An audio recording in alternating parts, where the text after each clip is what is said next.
국정원 개혁위원회에서 원세훈 전 국정원장이 2009년 2월 출범하고 문화예술계 특정 인물과 단체에 대한 이제 퇴출 활동을 지시한 그런 내용들이 지금 밝혀지고 있는 건데요. 예.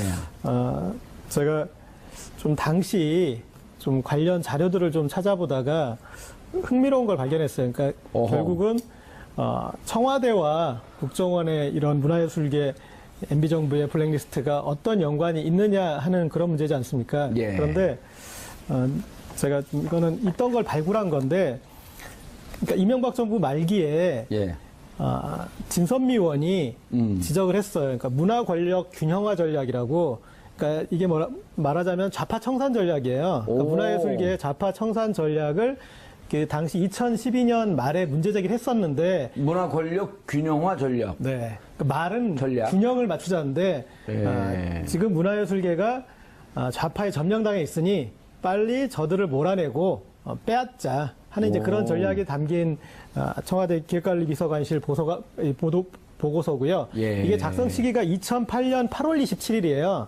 2008년 8월 27일. 예. 이명박 출범된 지 약 한 5개월쯤 됐을 때요. 그렇죠. 그래서 지금 이제 말하는 국정원의 이 문화예술계 블랙리스트보다도 6개월 정도 전인 거죠. 그렇네요. 네, 그래서 청와대에서 이미 이런 기획을 하고 국정원은 실행을 아하. 했다. 이렇게 연결해서 볼 수 있을 것 같습니다. 그걸 좀 미리 주셨으면 우리가 그 그래픽으로 좀 잡았을 텐데 그걸 아주 그 출연도 얄밉게 하시네요. 내 거니까. 아이 얄미워. 조대진 변호사님, 우리는 그 40분 동안 이명박 전 대통령에게 칼끝이 향할 거냐 안 할 거냐 이렇게만 얘기해도 시간이 부족해요. 그렇죠. 예. 뭐 당연히 뭐 칼끝이 갈 것으로 보이고요. 그리고 이제 국민이 그 칼끝이라는 그 표현 자체가 조금 뭐 이게 조금 예리해서 그런데 어쨌든 수사의 종국적인 목적과 방향은 이명박 대통령이 이거를 인지하고 지시했느냐. 뭐 지금 국정농단 관련해서 뭐 대통령이 그리고 김기춘 실장이 이런 부분을 의심을 받고 있는 것도 그리고 책임을 져야 된다고 얘기가 나오는 것도 뭐 통치자가 그리고 통치자를 돕는 사람들이 이런 부분을 이제 강압적으로 이렇게 흐름을 만들려고 했다는 것 자체가 지금 책임을 져야 된다는 부분으로 나오고 있거든요. 그렇기 예. 때문에 이명박 대통령도 이런 부분들을 인지했다면 당연히 관련된 부분은 확인을 해서 책임을 져야 된다고 보여집니다. 재밌는 게요. 박근혜 전 대통령에도 지금 블랙리스트 관련한 혐의가 18개 혐의 중에 들어가 있잖아요. 네. 들어가 있죠. 블랙리스트 이건 직권남용의 그 혐의로 따지게 되면 직권남용인 거죠. 그렇죠. 네. 예, 직권남용에 의한 권리행사 방해. 네. 그리고 18개 혐의 중에 이게 들어가 있고, 그리고 이미 이거로 김기춘, 조윤선만 뺀 나머지 6명이 유죄를 받았고요. 네. 그러면 이것이 하나의 판례로 그 형성이 되면, 그리고 대법까지 이게 확정이 된다고 한다면 이명박 대통령이 했던 것도 이 틀 안에 그대로 짜 맞춰지는 거 아닌가요? 그렇죠. 일단 직권남용에 관련된 부분, 지금 최순실 박근혜 전 대통령 관련해서는 김기춘 실장이 주도적인 역할을 했다라고 지금 알려져 있고 기소된 상태거든요. 근데 예. 지금 이명박 대통령 사건 같은 경우에는 그 원세훈 전 국정원장이 되게 주도적인 역할을 아마 했을 것이다. 예. 라는 부분 때문에 아까 말씀 주신 직권남용 말고도 아마 원세훈 전 국정원장이 적극적으로 개입했다면 국정원 직원법 위반, 국정원법 예. 위반도 아마 관련돼서 아마 기소될 것으로 보입니다. 그럼 이제 뭐 그 원세훈 전 원장은 지금 4년 살고 있는데, 이번에 이제 그 민간인, 그렇죠. 외부 댓글팀이 팀장들이 지금 48명이라는 거 아니에요? 팀은 30개. 이거 돼갖고 이제 그 국고 손실. 죄가 되면 5년에서 50억이 넘어갈 것이 그 분명하니까 5년에서 무기징역까지. 아유, 그럼 살아생전에 못 나오시는 거 아닌가? 그러니까 지금 변호사들이 생각하는 게 지금 그 원세훈 전 원장이 지금 받았던 거 저번에 예. 이제 검찰이 변론 제기를 신청하지 않았습니까? 이런 추가 증거가 있으니까 변론을 제기해서 형량에 관련된 부분을 더 따져봐야 된다라고 했는데 재판부가 보질 않았습니다. 그러니까 추가된 증거는 이전에 제출된 증거하고 뭐 질적으로 비슷하기 때문에 그거는 별 문제가 안 된다라고 했기 때문에 지금 4년을 받았는데 예. 지금 드러나고 있는 부분들은 그거보다 훨씬 더 질적으로 큰 부분들이 많거든요. 그러니까 지금 확정되고 재판받은 4년은 문제가 아닐 정도로 더 큰 먹구름들이 지금 다가오고 있다 이렇게 봐야 될 것 같습니다. 먹구름이 아니라 정의의 심판의 밝은 구름 아니에요? 그렇죠. 그건 이제 본인이 보기에는 아마 먹구름으로 보일 겁니다. 본인한테는 먹구름이고. 그런데 저 카메라들 왜 저렇게 잡아 바지가 이렇게 짧아진 거야? 예. 최민희 의원하고 친하게 좀 가까이 올라왔더니 바지 짧은 바지가 거. 네. 다리가 길어지신 거 아니에요? 그냥 가던 길 계속 가세요. 이분들이 다 친한 분들 아니에요? 네, 지금 그 5개 분야 82명 예. 중에 저하고 뭐 무지하게 친한 분들입니다, 주로. 무지하게 친해? 네. 친해도? 네. 어떻게. 이분들 지금 웃으면서 얘기하지만 그때는 무척 이상하게 프로그램에서 하차했고. 그렇죠. 예, 그리고 문성근 전 민주당 대표까지 하셨죠. 예. 이분의 경우는 뭐, 일단 노사모 하면서 방송 활동이 어렵긴 했는데, 이명박 정부 들어서면서부터 이분이 어떤 영화에 나가려고 한다. 그러면 펀드가 끊기고 뭐 이랬다는 거 아닙니까? 예, 그래서 그래서 그때부터 영화 활동도 전혀 못했어요. 못했고요. 그 이상한 좀 사이코패스 비슷한 영화의 주인공을 하면 그거를 케이블에서 계속 돌렸죠. 예, 그래서 아주 묘한, 정말. 그것도 좀 이상한 그러네요. 것입니다. 그리고 뭐 여기뿐만 아니라 명계남, 뭐 진중권, 조정래 그러네요. 이 전부 아니, 다 명계남, 문성우 이런 분들은 노사 활동을 하긴 했지만 대한민국에서 정말 자타공인하는 명배우들 아니에요? 그렇죠. 문성근님은 한때 국민 배우였고요. 예. 한때 우리나라 영화는 명계남이 나온 것과 안 나온 것으로 바뀐다. 이렇게 구분된다는 얘기가 나올 정도로 지금의 이제 오달수 비슷한 그런 거였죠. 명계남. 이경영이죠. 아니죠. 오달수, 그렇죠. 오달수, 이경영. 이경영, 조연으로서 영화를 맛깔나게 좀 빛내주는. 네. 근데 서양과 무관하게 이런 분들은 영화에 나오게 했어야 되는 건데. 그렇죠. 그래서 저는 이제 이번에 요 이명박의 블랙리스트. 이건 너무 잘 네이밍한 것 같아요. 이명박의 블랙리스트. 네, 라고 저는 명명을 하는데 이걸 보면서 역시 우리가 이명박근혜 정부 이렇게 얘기를 했거든요. 예. 이명박근혜 정권. 아하. 그래서 블랙리스트도 방송 장악도 시조는 이명박 정부였다. 그리고 박근혜는 이명박이 깔아놓은 방송 장악에 그 결과를 향유했다. 예, 블랙리스트도 결국은 뭐 시조는 이명박 근데 정부였네요. 저는 예. 이 리스트를 보면서 반성을 했습니다. 그러니까 이명박 정부가 정부에 반대하는 이런 문화예술인 연예인들의 리스트를 만들었잖아요. 생각을 해보니까 제가 정보 보고를 한 격이 됐더라고요.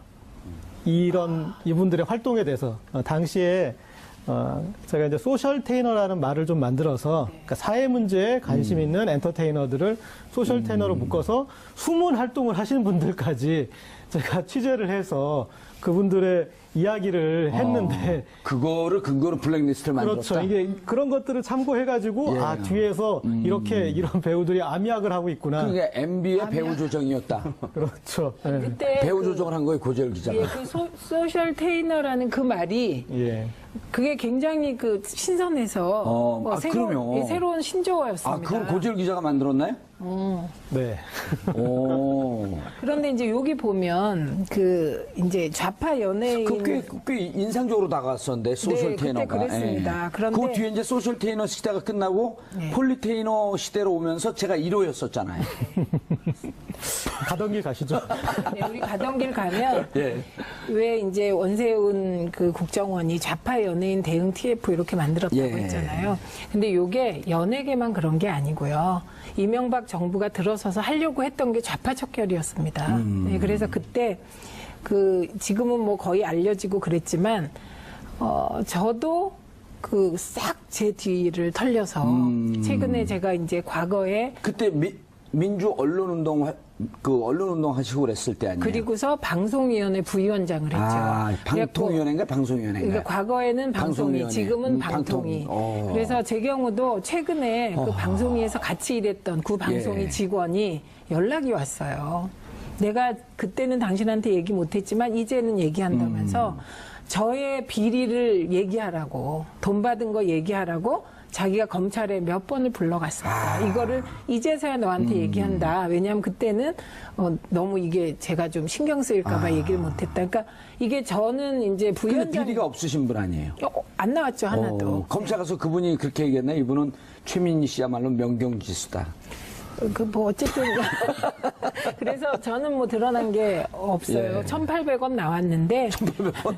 그게 이제 방송위원회 부위원장 카드로 예. 민주언론 시민연합 앞에 가서 김유진 사무처장한테 1,800원짜리 커피 사줬다. 그게 무슨 뭐랬더라? 뭐 그래갖고 그거 가지고 직무 연관성이 없는 곳으로 가서 법카를 썼으므로 그쵸. 배임 횡령이다 1,800원. 네, 그게 코미디를 하시네요. 그래서 저를 국회로 불러서 예. 제가 국회에 출석까지 했습니다. 1,800원 어디다 썼나? 예, 근데 그건 뭐 안 물어봤어요.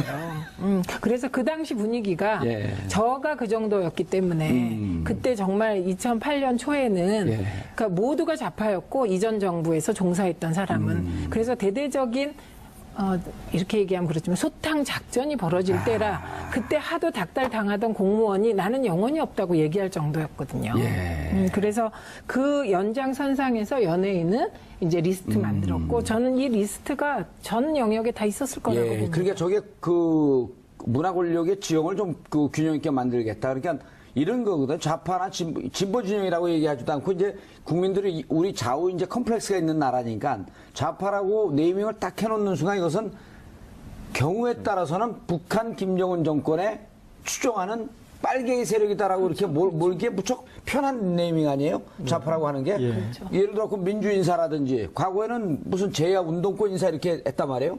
근데 진보 인사라든지 이렇게 하지 않고 좌파라고 해놓고 좌쪽으로 기울어졌으므로 이걸 바로 놓자. 그 단어가 뭐와 연계되어 있냐면요. 종북좌파, 예. 친북좌파. 아, 이렇게 앞에 그러네요. 종북과 친북이 붙으면 이제 그게 대중을 속이는 언어가 되죠. 자신 스스로 불법 종북 세력이라고 그 자임하는 분이 계시거든요. 명진 스님. 그 명진 스님이 지금 이 대통령을 만들어야 하겠다고 생각하는 사람이 저하고 무관해요. 민사로만 하면 안 됩니다. 지금 이제 불법은 부처님 법이고 종북은 종하고 북치니까 절에서. 김재동 씨를 너무 좋아해서 예. 이런 사람 대통령 돼야 된다고까지 말씀하시잖아요. 근데 김재동 씨는 당시에 어허. 전담 국정원 직원이 있었어요. 왜냐면 대중적으로 그 실제로 영향력이 많았어요.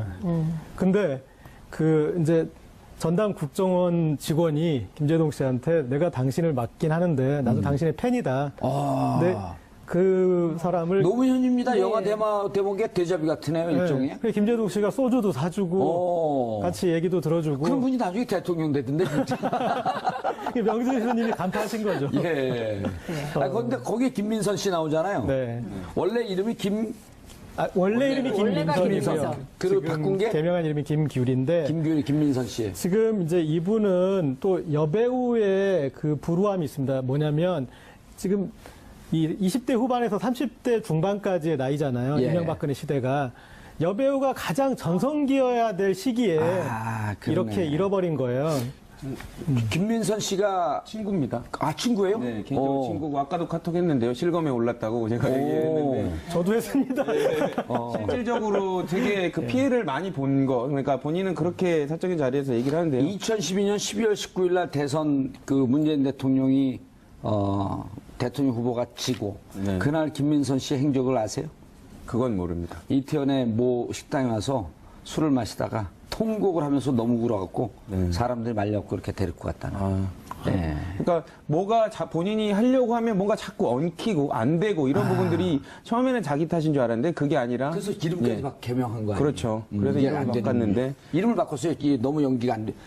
연예 활동이 안 풀린다고. 그게 정권의 예. 블랙리스트 때문인 거. 계속 얘기해서 이게 네네네. 재밌습니다. 예. 어쨌든 그런 부분들 때문에 본인이 그런 그 얘기를 하더라고요. 근데 본인은 처음에 그런 생각을 했던 게 어떻게 이제 그 국가라는 뭐 이런 부분이 내가 의심하는 대로 정말로 이렇게 통제를 했겠느냐라고 생각이 됐는데 예. 이제는 다 드러나고 있지 않습니까? 제가 궁금한 게 이런 겁니다. 이게 지금 청와대 그다음 국정원 TF 국정원 뭡니까 국정원 적폐청산 적폐청산 TF에서 이 문제를 검찰에 이제 수사 권고를 하잖아요. 네, 그렇죠. 그렇게 앞서서 이런 근거가 나오면 이 대상자들 예를 들어 명계남 배우라든지 문성근 배우라든지 김민선 씨라든지 이런 분들이 우리가 실질적으로 당신들의 이러한 잘못된 정책으로 인해서 피해를 보았습니다라고 하고 이명박 전 대통령을 고소하면 어떻게 되는 겁니까? 그러니까 손해배상도 되고요. 그리고 관련돼서 고소를 하게 되면 예. 그것 때문에 형사처벌을 당연하죠. 해달라고 고소를 하는 거죠. 네네. 왜 이런 거 가만히 있습니까? 그렇죠. 수사가 제기되는 거는 뭐 충분히 가능하다고 봅니다. 그리고 예. 그걸 떠나서 일반적으로 지금 피해를 실질적으로 보지 않았습니까? 그렇기 때문에 민사소송을 통해 가지고 대통령의 이러한 통치 정책 때문에 그리고 이러한 개입 때문에 피해가 생겼다라고 충분히 민사적으로 주장할 그 이유가 있다고 저는 보여집니다. 민사 별로 관심이 없어요. 예, 알겠습니다. 형사. 근데 그 고소는 그러니까 수사기관이 인지하게 하는 건 얼마든지 가능합니다. 그리고 지금 이 피해가 현재 진행형입니다. 그렇죠. 10여 년 전 일이 아니라 이를테면 그런 이제 김민선 씨가 그런 것에 대해서 이제 코멘트를 하지 않습니까? 그리고 예. 내가 낸 세금으로 내 발목을 잡았구나. 이제 그런 말들을 한 것들에 대해서 기사가 나오잖아요. 예. 그러면 그 기사에 일베 성향의 그런 사람들이 악플을 계속 다는 거예요. 그게 또 스트레스를 주고. 자기는 예. 10년 만에 억울함이 해소되나 싶었는데 그 밑에 달린 댓글들은 또 다 자기 욕인 거예요. 예. 그런데 기억하시는 분들이 있는지 모르겠지만 일베 쪽에 좌파 연예인 리스트라고 빨갱이 연예인 리스트 그런 식으로 해서 이와 거의 흡사한 리스트가 있어요. 그러니까 이분들은 그런 국가 권력에 의해서 이렇게 이제 단죄되고 피해를 입은 것과 함께 그런 것들이 또 한 차례 그런 이 우파 네티즌들한테 공유되면서 예. 다시 또한 그 대중 연예인이기 때문에 대중들의 반응이 제일 뼈아프거든요. 예. 근데 대중들이 본인들을 타겟으로 해서 이렇게 공격을 가하니까 좀 이중의 피해를 입게 되는 거죠. 이런 거네요. 조대진 변호사님. 일테면 이 국가가 그러니까 그 수구 성향의 국가가 국정원을 동원해서 가이드라인을 주고 그럼 그 가이드라인을 자양분으로 삼아서 일베나 이렇게 그 성향의 극우 보수 성향의 이런 사이트에서 다시 한번 이들의 명성에 흠이 갈 수 있는 댓글을 달고 그렇죠. 그 댓글을 다는데 하나의 바람을 또 잡아주면서 방향을 잡아주는 게 민간 댓글 부대고 그렇죠. 국정원은 지침을 주고 그럼 군에서 이것들이 간첩이네 하면서 사이버 사령부가 해서 너댓게 팀이 그냥 난도질을 해대는. 그렇죠. 그러니까 사실상 한 명, 그 대상은 한 일개 개인인데 조직적으로 여러 사람이 여러 가지 방식으로 해서 초토화를 시키는 거죠. 댓글을 뭐 활용해가지고 이 사람의 이미지를 망치고 예. 이미지 망친 이미지 가지고 또다시 이렇게 의심사고 정부 정책에 반한다고 또 분류하고 그렇기 때문에 사실상 저항할 수 있는 방법이 없고요. 당사자들은 그렇게 했다고 그러더라고요. 왜 이렇게 내 일이 안 풀리나? 내 사주가 안 좋은가? 예. 뭐 이런 그래서 이름도 바꿔봐야겠다 이런 생각까지 했는데 결국에는 국가가 주식적으로 개입했을 가능성이 높아지는 분위기입니다. 근데 이 그 부분에서 최민희 하나- 의원님. 네. 제가 이제 우리가 방송을 보는 분들이 신문 기사를 못 보는 분들도 계시고 네, 그렇기 네. 때문에 실질적으로 대표적으로 어떻게 이분들이 피해를 받는지 소개를 좀 해주시죠. 네, 이거는요. 우선 첫째는 대표적으로 김제동, 김미화, 김여진 씨 예를 예. 들어보면 될 아하. 것 같아요. 그리고 이게 다 문제가 됐습니다. 그 당시에. 그래서 김제동 씨가 출연하는 어떤 프로그램을 예. 국정원이 나서서 프로그램 자체를 폐지시켜라. 어허. 이렇게 나온 거예요. 예. 그게 환상의 짝꿍이라는 겁니다. 어. 예, 그런데 실제로 2010년 7월에 MBC 환상의 짝꿍 사랑의 교실이 폐지됩니다. 예. 예, 그리고 이제 김미화 씨 같은 경우는 그 세계 김제동 거 조금 더 소개해 줄 할까요? 내용이 많네요. 예, 많습니다. 예, 그리고 김제동 씨 거 다시 한번. 예. 예, 이게 이제 2010년 5월에 노무현 전 대통령 추도식 사회를 맡았어요. 예, 시청 앞에서 열린 거였었죠. 노제. 네. 예. 그런데 그때 엠넷에 녹화까지 마친 김제동 쇼라는 게 있었습니다. 어허. 그런데 이게 5월 첫 방송 나온다고 고지도 된 걸로 아는데 연기가 되다가 6월 초에 김제동이 하차하겠다고 의사를 그 표명했습니다. 내부에서 무슨 얘기가 진행됐는지는 잘 모르지만. 그럼 모르지만 어쨌든 그 진행 상황이 그렇고요. 그다음에 김미화 씨 같은 경우는 예. 이분이 꼭 친정부라기보다는 예. 여성단체 연합의 뭐 소위 시민단체 쪽에 그 예. 무슨 행사에 사회도 보고 그랬어요. 그러니까 성향 자체가 되게 좀 리버럴하고 그렇죠. 개혁적인 예. 분이었어요. MBC 특정 라디오 진행자 퇴출 유도. 이거는 MBC 프로그램 저거 아닌가요? 그 세계는 지금. 김미화의 세계는 그리고 우리는 아. 이게 되게 인기 프로그램이었어요. 김미화 세계는 그리고 우리는. 네, 근데 여기에서 하차했고요. 그때 예. 김미화 씨가 그랬어요. 이거는 호응도 높고 시청률도 높은데. 청취율입니다. 예, 죄송합니다. 청취율도 높은데 왜 이거 내가 그만둬야 되냐 이런 어허. 얘기도 했던 거죠. 많이 문제가 됐었죠, 저게. 그렇죠. 저거는 굉장히 문제가 됐고요. 그다음에 예. 김여진 씨 있습니다. 아하. 예, 근데 이분은 진짜 매력적인 예. 여성 탤런트인데요. 이분도 마찬가지입니다. 국정원 활동 내역을 보면요. 그 내용에 MBC 특정 문화 연예계 출연 인물 퇴출 유도 이게 청와대까지 보고가 됐어요. 예, 그래서 이게 심지어 사규를 만들어 가지고요. 어허. 그 출연 제한 규정을 마련해서 이야. 이제 자른 케이스입니다. 그래서 저럴 땐 또 2011년 8월 우리가 여기서 짚고 넘어가야죠. 김재철 사장이 재임하던 시절. 그렇죠. 예. 그래서 MBC 손석희 시선 집중 예. 고정 패널로 발탁됐는데 그리고 MBC가 이거를 보도 자료 자료까지 낸 뿌렸어요. 상황에서? 예, 그런데 뭐 출연이 무산됐고. 출연 무산됐고요. 보도자료 배포했던 라디오 본부장하고 담당 부장, 홍보부장이 경징계 처분까지 받은 일이 예, 있습니다. 누가 처분했을까요? 김재철 사장. 그렇죠. 아하. 아주 환상의 콤비네요. 근데요, 아까 환상의 짝꿍이라고 나왔는데 김재철 사장과 원세훈 국정원장 그다음에 환상의 트리오? 이명박 전 대통령을 환상의 추천해요. 트리오. 근데 환상의 저는 삼짝꿍. 예, 여기서 연예계 블랙리스트를 왜 이렇게 심혈을 기울였을까? 예. 이게 왜 그러냐면요. 이게 이제 다른 특정 부분은 예. 정치권은 리스트를 만들어도 이게 문화로까지 확산되기가 어렵습니다. 대중들에게 파급력이 예, 좋으니까. 파급력이 크고요. 이게 결국 일베에까지 전해지고 특정 댓글 부대뿐만 아니고 일베의 극우 성향의 네티즌들에게까지 전파돼서 아직까지도 그분들이 댓글을 달잖아요. 예. 그래서 연예계 블랙리스트에 그분들이라고 심혈을 그러는 건 기울인 좀 듣기가 거북하네. 그 사람들이. 네, 그 사람들. 예. 자, 그런데 방송 자체에 개입한 것뿐만 아니고 국세청까지 동원했다? 고재열 기자님. 네. 이게 사람이 다 자기만 괴롭히면 예. 버틸 수 있는데 자기가 속한 회사를 혹은 자기의 가족을 이렇게 괴롭힐 때 못 버티지 않습니까? 예. 최민희 의원하고 저는 누가 괴롭혀주면 행복해요. 그래서 이런 이제 출연 기회나 프로그램 폐지나 그런 것과 함께 소속사를 세무조사해서 옥죄는 방식을 썼습니다. 제일 힘든 그 탄압이 들어왔네요. 네. 그래서 오. 그 소속사가 이제 이런 연예인들을 자제하게 만드는. 그러니까 예. 연예인들은 생각을 갖지 마라. 그리고 생각이 있더라도 표현을 하지 마라. 이렇게 압박을 해버린 거죠.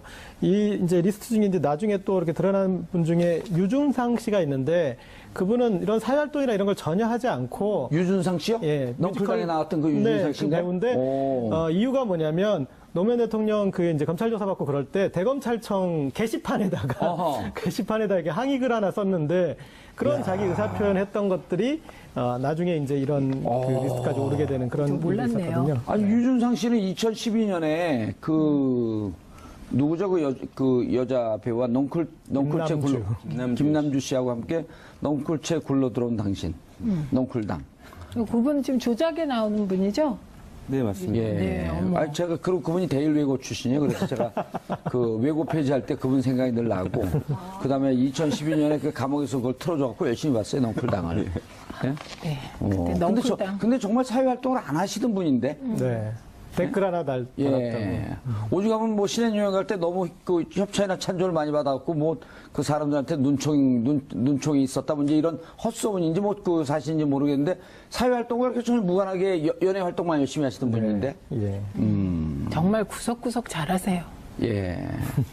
그 찬조 많이 받은 거 아셨어요? 전 몰랐습니다. 아주 그거는 중요한 정보를. 신혼여행을 이렇게 갔다는 얘기도 있어요. 자, 조대진 변호사님. 예, 예.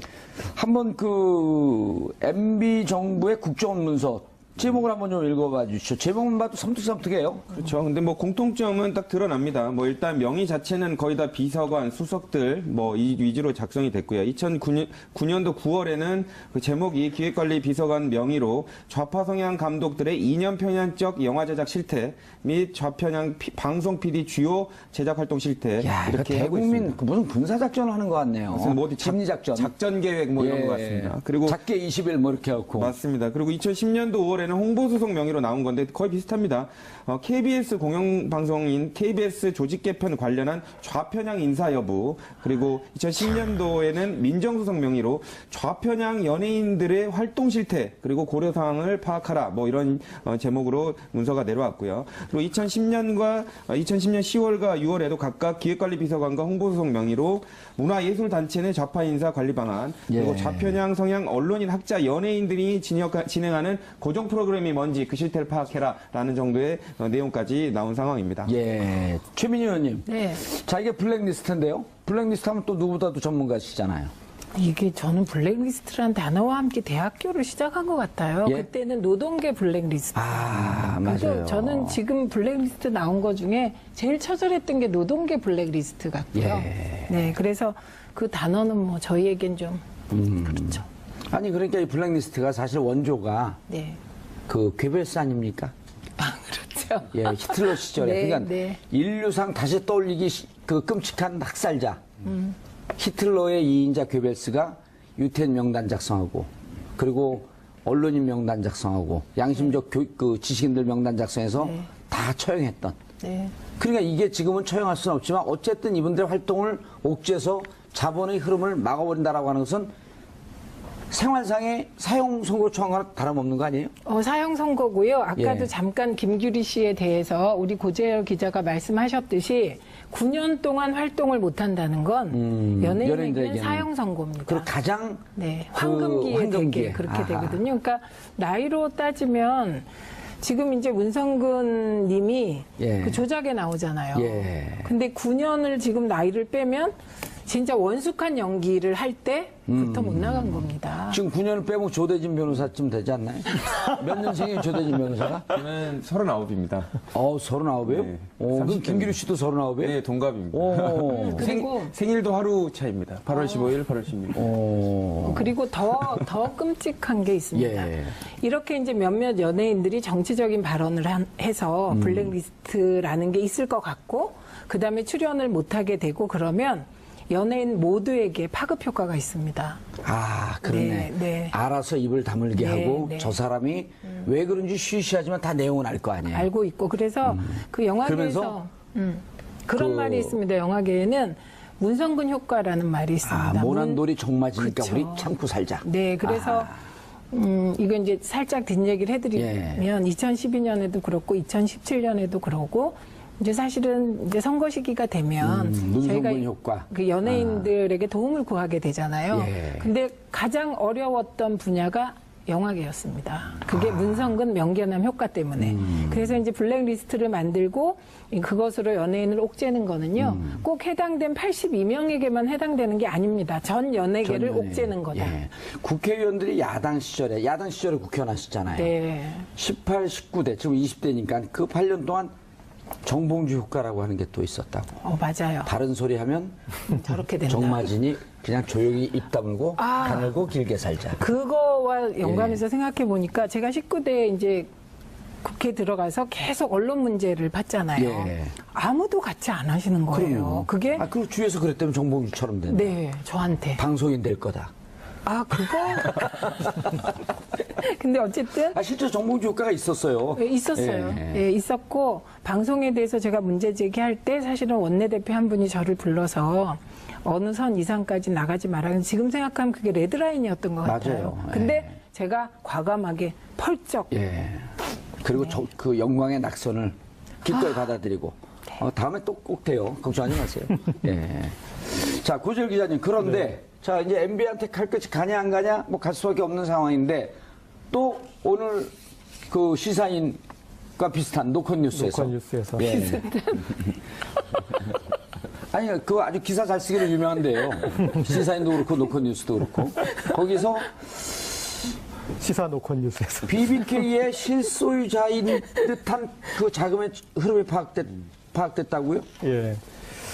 어젯밤에 그 기사를 쓴 조태임 기자가 저한테 계속 카톡을 까는 분이 있는데 이제 카톡을 까서 뭐 이 BBK 관련해서 이명박 쪽 코멘트를 좀 들을 만한 사람을 소개시켜달라 그래가지고 뭔 기사를 쓰려나 했더니 아침에 봤더니 이제 그 개인적으로 기사를- 아는 기사였나요? 네. 오. 저도 좀 압니다. 저도. 예. 자, 그런데 그 결국은 그 LK뱅크에서 네. 이명박 개인 계좌로 49억 5천원 뺀, 55에서 5천원 뺀 돈이 넘어갔다.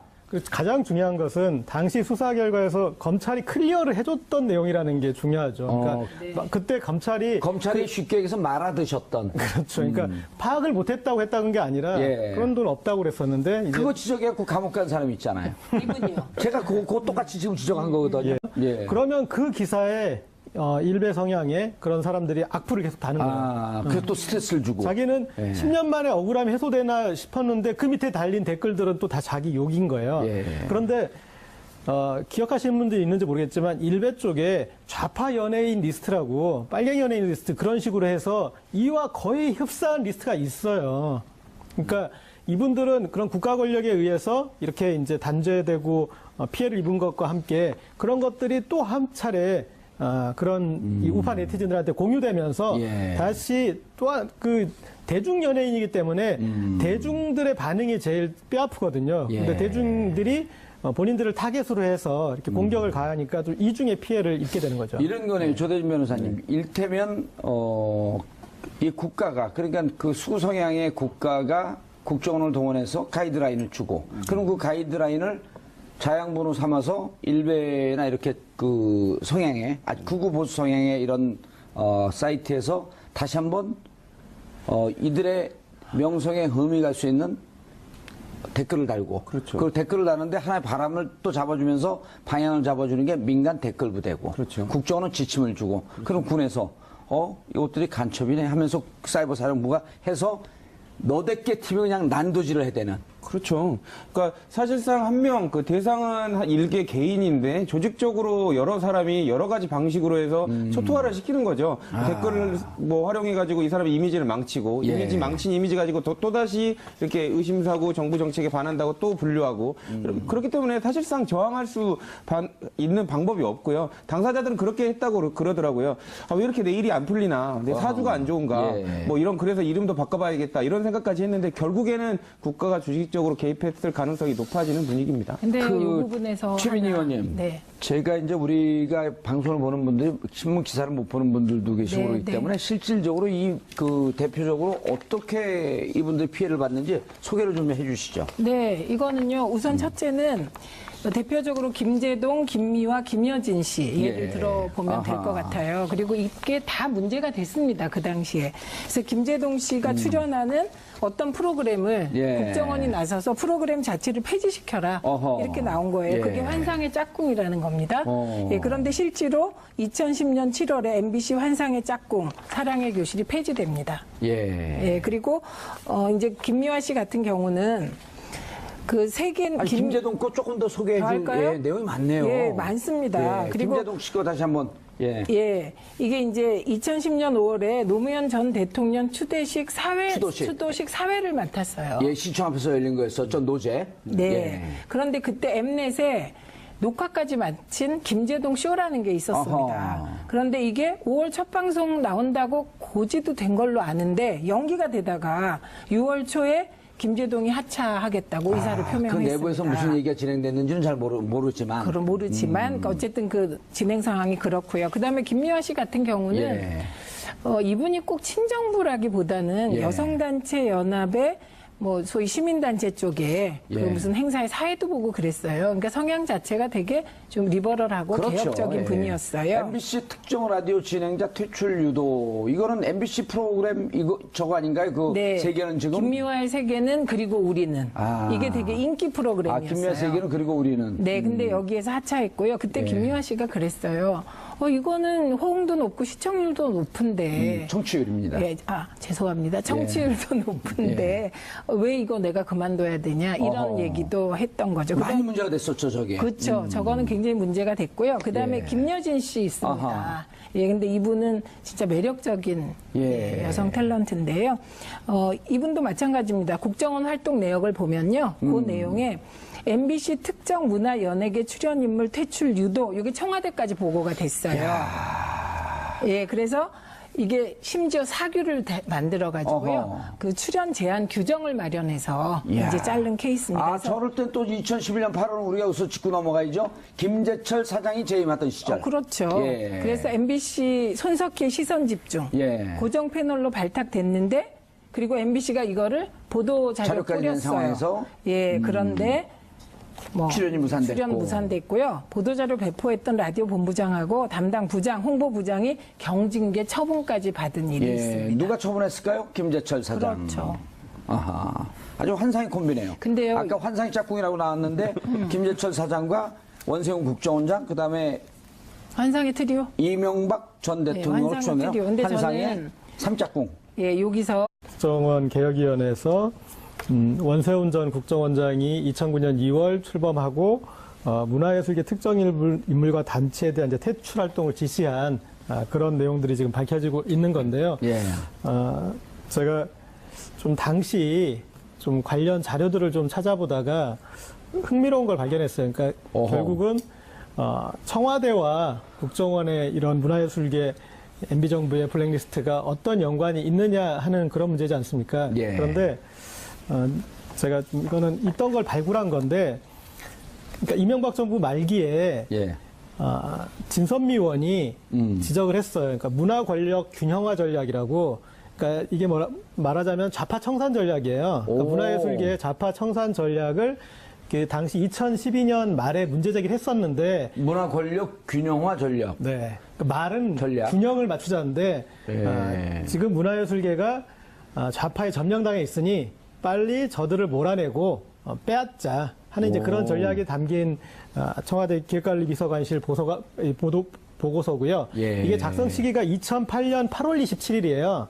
2008년 8월 27일 예. 이명박 출범된 지 약 한 5개월쯤 됐을 때요. 그렇죠. 그래서 지금 이제 말하는 국정원의 이 문화예술계 블랙리스트보다도 6개월 정도 전인 거죠. 그렇네요. 네, 그래서 청와대에서 이미 이런 기획을 하고 국정원은 실행을 아하. 했다. 이렇게 연결해서 볼 수 있을 것 같습니다. 그걸 좀 미리 주셨으면 우리가 그 그래픽으로 좀 잡았을 텐데 그걸 아주 그 출연도 얄밉게 하시네요.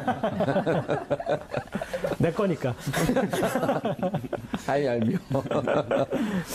조대진 변호사님, 우리는 그 40분 동안 이명박 전 대통령에게 칼끝이 향할 거냐 안 할 거냐 이렇게만 얘기해도 시간이 부족해요. 그렇죠. 예.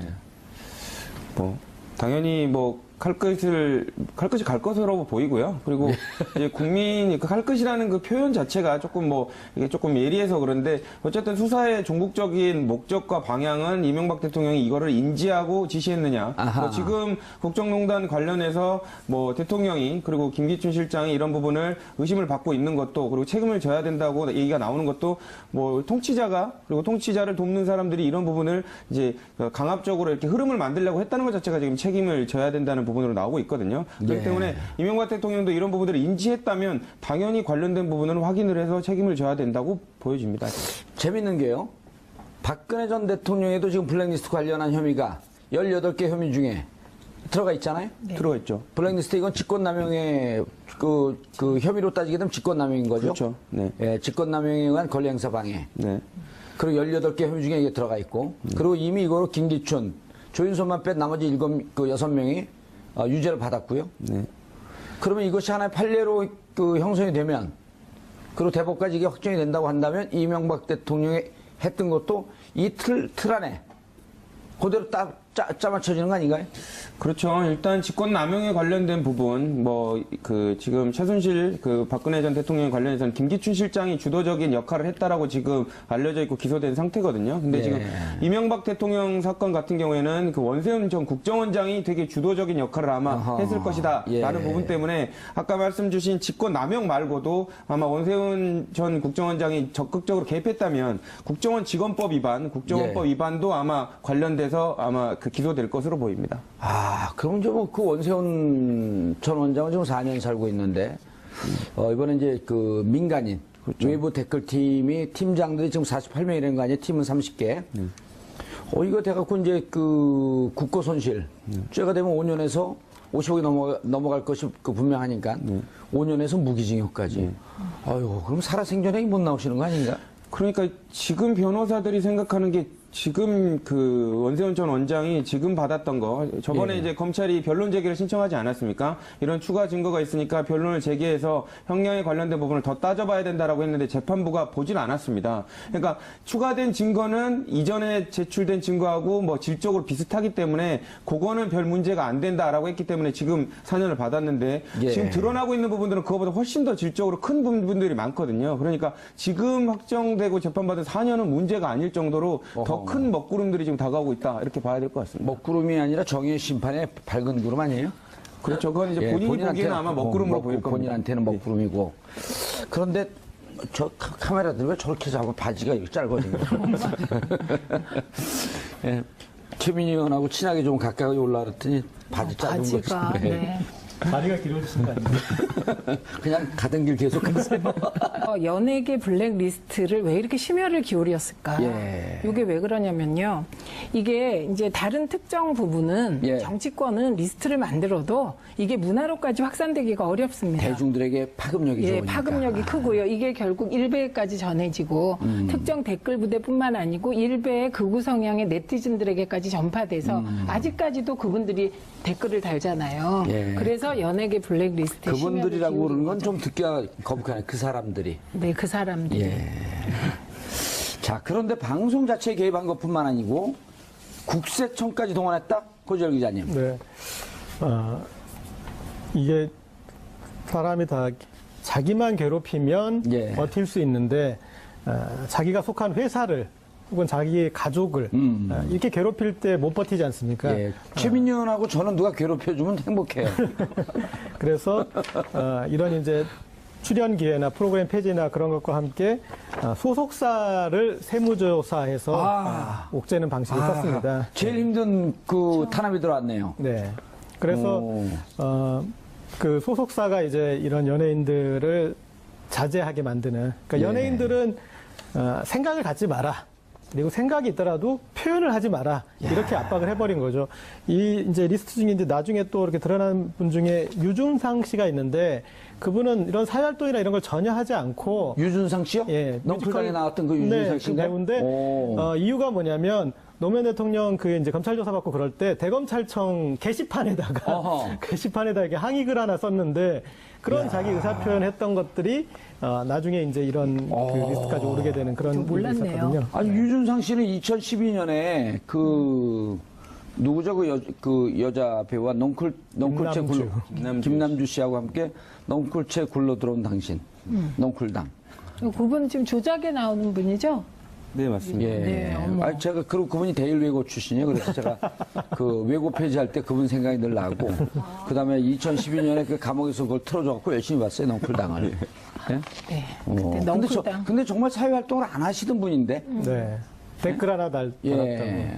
오죽하면 뭐 신의 유행 갈 때 너무 그 협찬이나 찬조를 많이 받아갖고 뭐 그 사람들한테 눈총이 있었다 문제 이런 헛소문인지 뭐 그 사실인지 모르겠는데 사회활동과 이렇게 전혀 무관하게 연예 활동만 열심히 하시던 분인데. 예. 정말 구석구석 잘하세요. 예. 그 찬조 많이 받은 거 아셨어요? 아, 전 몰랐습니다. 아주 그거는 중요한 정보를. 신혼여행을 이렇게 갔다는 얘기도 있어요. 그래서. 자, 조대진 변호사님. 예, 예.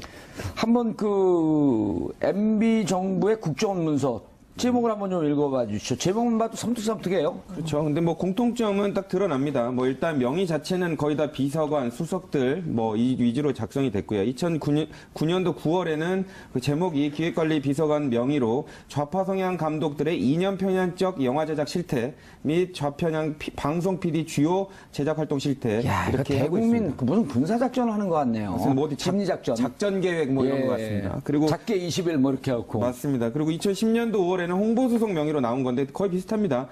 KBS 공영방송인 KBS 조직 개편 관련한 좌편향 인사 여부, 그리고 2010년도에는 민정수석 명의로 좌편향 연예인들의 활동 실태 그리고 고려 사항을 파악하라 뭐 이런 제목으로 문서가 내려왔고요. 그리고 2010년 10월과 6월에도 각각 기획관리 비서관과 홍보수석 명의로 문화예술단체 내 좌파 인사 관리 방안, 그리고 예. 좌편향 성향 언론인 학자 연예인들이 진행하는 고정 프로그램이 뭔지 그 실태를 파악해라라는 정도의 내용까지 나온 상황입니다. 예. 최민희 의원님. 네. 자, 이게 블랙리스트인데요. 블랙리스트 하면 또 누구보다도 전문가시잖아요. 이게 저는 블랙리스트란 단어와 함께 대학교를 시작한 것 같아요. 예? 그때는 노동계 블랙리스트. 아, 근데 맞아요. 저는 지금 블랙리스트 나온 거 중에 제일 처절했던 게 노동계 블랙리스트 같고요. 예. 네, 그래서 그 단어는 뭐 저희에겐 좀 그렇죠. 아니, 그러니까 이 블랙리스트가 사실 원조가 네. 그 괴벨스 아닙니까? 아, 그렇죠. 예, 히틀러 시절에. 네, 그러니까 네. 인류상 다시 떠올리기 그 끔찍한 학살자.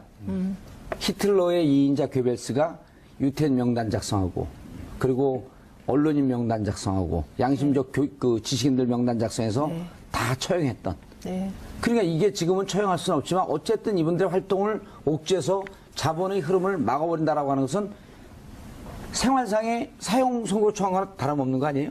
사형 선고고요. 아까도 예. 잠깐 김규리 씨에 대해서 우리 고재열 기자가 말씀하셨듯이 9년 동안 활동을 못 한다는 건 연예인에게 연예인들에게. 들어봤어요. 그래서 그 당시 분위기가 예. 저가 그 정도였기 때문에 그때 정말 2008년 초에는 예. 그러니까 모두가 좌파였고 이전 정부에서 종사했던 사람은 그래서 대대적인 이렇게 얘기하면 그렇지만 소탕 작전이 벌어질 때라 그때 하도 닥달 당하던 공무원이 나는 영혼이 없다고 얘기할 정도였거든요. 예. 그래서 그 연장선상에서 연예인은 이제 리스트 만들었고 저는 이 리스트가 전 영역에 다 있었을 거라고 봅니다. 그러니까 저게 그 문화 권력의 지형을 좀 그 균형 있게 만들겠다. 그러니까 이런 거거든. 좌파나 진보 진영이라고 얘기하지도 않고 이제 국민들이 우리 좌우 이제 컴플렉스가 있는 나라니까 좌파라고 네이밍을 딱 해놓는 순간 이것은 경우에 따라서는 북한 김정은 정권에 추종하는 빨갱이 세력이다라고 이렇게 몰기에 무척 편한 네이밍 아니에요? 좌파라고 하는 게. 예. 예를 들어 그 민주인사라든지 과거에는 무슨 제야 운동권 인사 이렇게 했단 말이에요. 근데 진보 인사라든지 이렇게 하지 않고 좌파라고 해놓고 좌쪽으로 기울어졌으므로 이걸 바로 놓자. 그 단어가 뭐와 연계되어 있냐면요. 종북 좌파, 예. 친북 좌파 이렇게 앞에 그러네요. 종북과 친북이 붙으면 이제 그게 대중을 속이는 언어가 되죠. 자신 스스로 불법 종북 세력이라고 그 자임하는 분이 계시거든요. 명진 스님. 그 명진 스님이 지금 이 대통령을 만들어야 하겠다고 생각하는 사람이 저하고 무관해요. 민사로만 하면 안 됩니다. 지금 이제 불법은 부처님 법이고 예. 종북은 종하고 북치니까 저래서. 김재동 씨를 너무 좋아해서 예. 이런 사람 대통령 돼야 된다고까지 말씀하시잖아요. 근데 김재동 씨는 당시에 어허. 전담 국정원 직원이 있었어요. 왜냐면 대중적으로 그 실제로 영향력이 많았어요.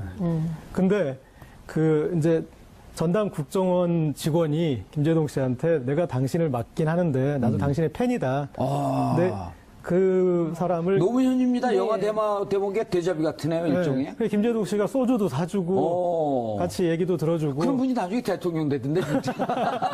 명진 스님이 간파하신 거죠. 예. 그런데 거기에 김민선 씨 나오잖아요. 네. 원래 이름이 원래 이름이 원래가 김민선이고요. 김민선. 그리고 지금 바꾼 게? 개명한 이름이 김규리인데 김규리, 김민선 씨. 지금 이제 이분은 또 여배우의 그 불우함이 있습니다. 뭐냐면 지금 이 20대 후반에서 30대 중반까지의 나이잖아요. 예. 이명박근혜 시대가. 여배우가 가장 전성기여야 될 시기에 그러네. 이렇게 잃어버린 거예요. 김민선 씨가 친구입니다. 친구예요? 네, 개인적으로 친구고 아까도 카톡 했는데요. 실검에 올랐다고 제가 얘기했는데 저도 했습니다. 실질적으로 되게 그 피해를 많이 본 거. 그러니까 본인은 그렇게 사적인 자리에서 얘기를 하는데요. 2012년 12월 19일 날 대선 그 문재인 대통령이 대통령 후보가 지고 네. 그날 김민선 씨의 행적을 아세요? 그건 모릅니다. 이태원의 모 식당에 와서 술을 마시다가 통곡을 하면서 너무 울어갖고 사람들이 말려갖고 이렇게 데리고 갔다는. 네. 그러니까 뭐가 본인이 하려고 하면 뭔가 자꾸 얹히고 안 되고 이런 부분들이 처음에는 자기 탓인 줄 알았는데 그게 아니라 그래서 이름까지 예. 막 개명한 거예요. 그렇죠. 그래서 이게 이름을 안 되는 바꿨는데 거예요. 이름을 바꿨어요. 이게 너무 연기가 안 돼. 연예 활동이 안 풀린다고. 그게 정권의 예. 블랙리스트 때문인 거. 계속 얘기해서 이게 재밌습니다. 네네. 예. 어쨌든 그런 부분들 때문에 본인이 그런 그 얘기를 하더라고요. 근데 본인은 처음에 그런 생각을 했던 게 어떻게 이제 그 국가라는 뭐 이런 부분이 내가 의심하는 대로 정말로 이렇게 통제를 했겠느냐라고 생각이 됐는데 예. 이제는 다 드러나고 있지 않습니까? 제가 궁금한 게 이런 겁니다. 이게 지금 청와대 그다음 국정원 TF 국정원 뭡니까 국정원 적폐청산 적폐청산 TF에서 이 문제를 검찰에 이제 수사 권고를 하잖아요. 네, 그렇죠. 그렇게 앞서서 이런 근거가 나오면 이 대상자들 예를 들어 명계남 배우라든지 문성근 배우라든지 김민선 씨라든지 이런 분들이 우리가 실질적으로 당신들의 이러한 잘못된 정책으로 인해서 피해를 보았습니다라고 하고 이명박 전 대통령을 고소하면 어떻게 되는 겁니까? 그러니까 손해배상도 되고요. 그리고 관련돼서 고소를 하게 되면 예. 그것 때문에 형사처벌을 네, 당연하죠. 해달라고 고소를 하는 거죠. 네네. 왜 이런 거 가만히 있습니까? 그렇죠. 수사가 제기되는 거는 뭐 충분히 가능하다고 봅니다. 그리고 예. 그걸 떠나서 일반적으로 지금 피해를 실질적으로 보지 않았습니까? 그렇기 때문에 민사소송을 통해 가지고 대통령의 이러한 통치 정책 때문에 그리고 이러한 개입 때문에 피해가 생겼다라고 충분히 민사적으로 주장할 그 이유가 있다고 저는 보여집니다. 민사 별로 관심이 없어요. 예, 알겠습니다. 형사. 근데 그 고소는 그러니까 수사기관이 인지하게 하는 건 얼마든지 가능합니다. 그리고 지금 이 피해가 현재 진행형입니다. 그렇죠. 10여 년 전 일이 아니라 이를테면 그런 이제 김민선 씨가 그런 것에 대해서 이제 코멘트를 하지 않습니까? 그리고 예. 내가 낸 세금으로 내 발목을 잡았구나. 이제 그런 말들을 한 것들에 대해서 기사가 나오잖아요. 이분들이 다 친한 분들 아니에요? 네, 지금 그 5개 분야 82명 예. 중에 저하고는 뭐 무지하게 친한 분들입니다, 주로. 무지하게 친해? 네. 친해도? 네. 어떻게. 이분들 지금 웃으면서 얘기하지만 그때는 무척 이상하게 프로그램에서 하차했고. 그렇죠. 예, 그리고 문성근 전 민주당 대표까지 하셨죠. 예. 이분의 경우는 뭐, 일단 노사모 하면서 방송 활동이 어렵긴 했는데, 이명박 정부 들어서면서부터 이분이 어떤 영화에 나가려고 한다. 그러면 펀드가 끊기고 뭐 이랬다는 거 아닙니까? 예, 그래서 그때부터. 그래서 영화 활동도 전혀 못했어요? 못했고요. 그 이상한 좀 사이코패스 비슷한 영화의 주인공을 하면 그거를 케이블에서 계속 돌렸죠. 예, 그래서 아주 묘한, 정말. 그것도 좀 이상한 그러네요. 것입니다. 그리고 뭐 여기뿐만 아니라 명계남, 뭐 진중권, 조정래 그러네요. 이 전부 아니, 다 명계남, 문성우 이런 분들은 노사 활동을 하긴 했지만 대한민국에서 정말 자타 공인하는 명배우들 아니에요? 그렇죠. 문성근님은 한때 국민 배우였고요. 예. 한때 우리나라 영화는 명계남이 나온 것과 안 나온 것으로 바뀐다. 이렇게 구분된다는 얘기가 나올 정도로 지금의 이제 오달수 비슷한 그런 거였죠. 그런 명계남. 이경영이죠. 아니죠. 오달수, 그렇죠. 오달수, 이경영. 조연으로서 영화를 맛깔나게 좀 빛내주는. 네. 근데 서양과 무관하게 이런 분들은 영화에 나오게 했어야 되는 건데. 그렇죠. 그래서 저는 이제 이번에 요 이명박의 블랙리스트, 이건 너무 잘 네이밍한 것 같아요. 이명박의 블랙리스트. 네, 라고 저는 명명을 하는데 이걸 보면서 역시 우리가 이명박근혜 정부 이렇게 얘기를 했거든요. 예. 이명박근혜 정권. 아하. 그래서 블랙리스트도 방송 장악도 시조는 이명박 정부였다. 그리고 박근혜는 이명박이 깔아놓은 방송 장악에 그 결과를 향유했다. 예, 블랙리스트도 결국은 뭐 시조는 이명박 그래서 정부였네요. 저는 예. 이 리스트를 보면서 반성을 했습니다. 그러니까 이명박 정부가 정부에 반대하는 이런 문화예술인 연예인들의 리스트를 만들었잖아요. 생각을 해보니까 제가 정보 보고를 한 격이 됐더라고요. 이분들의 활동에 대해서 당시에 제가 이제 소셜 테이너라는 말을 좀 만들어서 그러니까 사회 문제에 관심 있는 엔터테이너들을 소셜 테이너로 묶어서 숨은 활동을 하시는 분들까지 제가 취재를 해서 그분들의 이야기를 했는데 그거를 근거로 블랙리스트를 만들었다. 그렇죠. 이게 그런 것들을 참고해가지고 예. 뒤에서 이런 배우들이 암약을 하고 있구나. 그게 MB의 배우 조정이었다. 그렇죠. 예. 그때 배우 조정을 한 거예요, 고재열 기자가. 예, 그 소셜 테이너라는 그 말이 예. 그게 굉장히 신선해서 그럼요. 새로운 신조어였습니다. 그걸 고재열 기자가 만들었나요? 네. 오. 그런데 이제 여기 보면 이제 좌파 연예인 꽤 인상적으로 다가왔었는데 소셜 네, 그때 테이너가. 그랬습니다. 그런데- 그 뒤에 이제 소셜 테이너 시대가 끝나고 네. 폴리테이너 시대로 오면서 제가 1호였었잖아요. 가던 길 가시죠. 네, 우리 가던 길 가면 예. 왜 이제 원세훈 국정원이 좌파 연예인 대응 TF 이렇게 만들었다고 예. 했잖아요. 근데 이게 연예계만 그런 게 아니고요. 이명박 정부가 들어서서 하려고 했던 게 좌파 척결이었습니다. 네, 그래서 그때 지금은 뭐 거의 알려지고 그랬지만 저도 싹 제 뒤를 털려서 최근에 제가 이제 과거에 그때 민주 언론운동 하시고 그랬을 때 아니에요? 그리고서 방송위원회 부위원장을 했죠. 방통위원회인가 방송위원회인가? 그러니까 과거에는 방송위, 방송위원회. 지금은 방통위. 방통. 그래서 제 경우도 최근에 그 방송위에서 같이 일했던 그 방송위 예. 직원이 연락이 왔어요.